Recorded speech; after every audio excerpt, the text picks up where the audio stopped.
Welcome to The Explainer. I am absolutely thrilled to have you joining us today. We're going to be unpacking a political buzzword that is suddenly, well, literally everywhere right now. That phrase is social cohesion. You hear it on the evening news, you hear it from politicians, it's plastered all over policy briefings. But we're going to take a step back, look at the actual data, and ask a highly critical question. When governments stand up and demand social cohesion, what are they actually asking us for? Take a look at this really fiery quote from the UTS Vertigo publication. It immediately hits on a massive point of tension. Institutions frequently weaponize the term social cohesion to justify some incredibly strict and sometimes downright authoritarian measures. We're talking things like anti-protest laws. Yet somehow, they conveniently leave the term itself completely vaguely defined. And you have to wonder, why? Well, probably because actually defining it forces us to look a little too closely at what they're really trying to achieve. And that brings us to the central investigative question of our explainer today. When governments ask for or expect an increase in social cohesion, are they actually just demanding an increase in social compliance? It's a huge distinction. We're going to unravel this whole paradox by diving into some truly fascinating research spanning behavioral economics, sociology, and criminology. Okay, let's jump right in. Section 1, the social cohesion buzzword. What does this term actually mean in practice? Let's pit the genuine, true definition of cohesion right up against the reality of state coercion. Real social cohesion is very much a bottom-up phenomenon. As researchers point out, it's organically built by communities. It relies on shared values, horizontal trust between neighbors, and a sense of solidarity. Social compliance, on the other hand, that is strictly top-down. It relies heavily on obedience, the fear of penalties, and instrumental control enforced by authorities. You literally cannot force a bottom-up feeling of trust using a top-down threat. It just doesn't work that way. According to the academic literature, genuine social cohesion requires positive social relationships. If you want to spot the true markers of a good, cohesive society, you're looking for high institutional trust, economic equality, and people actively participating in democratic processes. It's really all about a shared purpose and a genuine willingness to cooperate. It is absolutely not just the mere absence of conflict.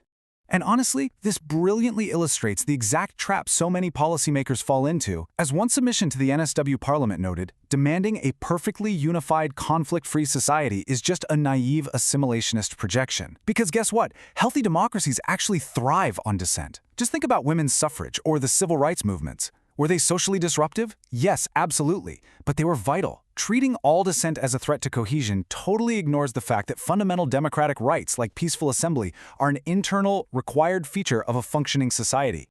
So let's shift gears a bit. Section 2, the limits of coercion.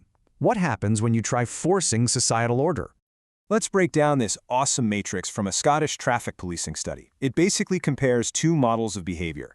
The government's traditional go-to tool, punishment, belongs to the instrumental model. This assumes people only obey the rules out of a rational fear of getting caught.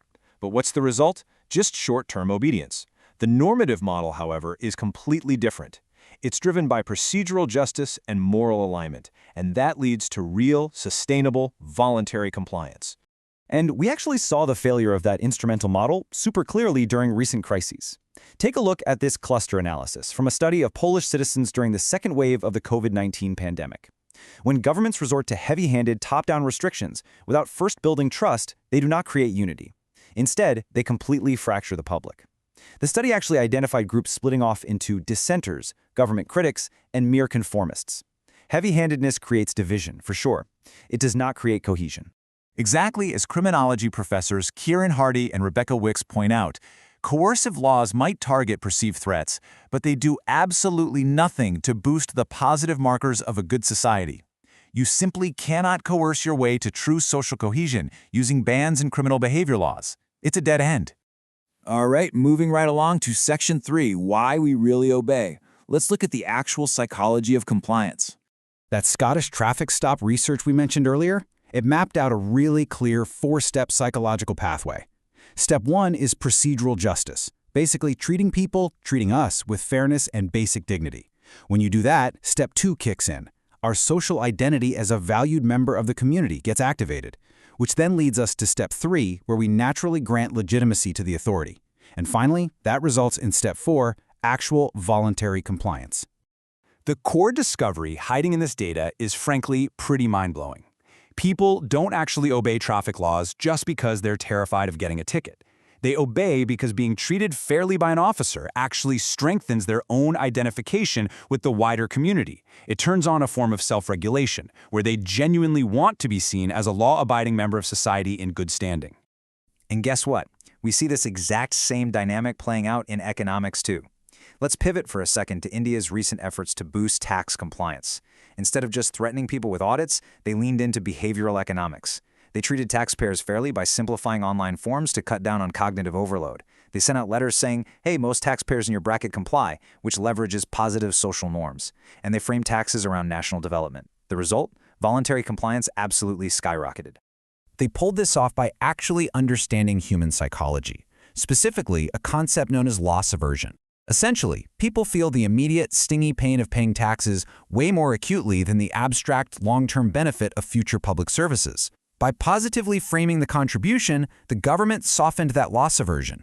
It just goes to show that addressing real human psychology works infinitely better than just waving around the threat of financial penalties. Which brings us to our final part today, Section 4, the compliance paradox, trust versus force. When we contrast these two regulatory approaches side by side, the data is pretty undeniable. Strict enforcement? Sure, it might get you immediate, grudging compliance. But over time, it actually crowds out trustworthiness and severely diminishes voluntary cooperation. Trust-based approaches, however, foster a really deep sense of civic responsibility. Treating people with genuine fairness is what actually achieves the long-term stable compliance that governments so desperately want in the first place.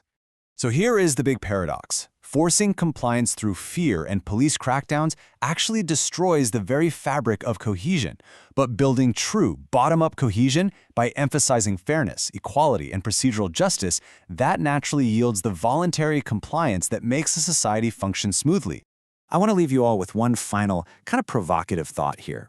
The research across psychology, criminology, and economics all point in exactly the same direction. Voluntary compliance based on mutual trust is vastly superior. But, despite all these clear benefits, are our institutions actually brave enough to let go of top-down coercion and learn to truly trust the public? It's a massive question, and it's one every healthy democracy needs to answer. Thank you so much for joining me on this Explainer today. Keep asking those great questions, and I will see you next time.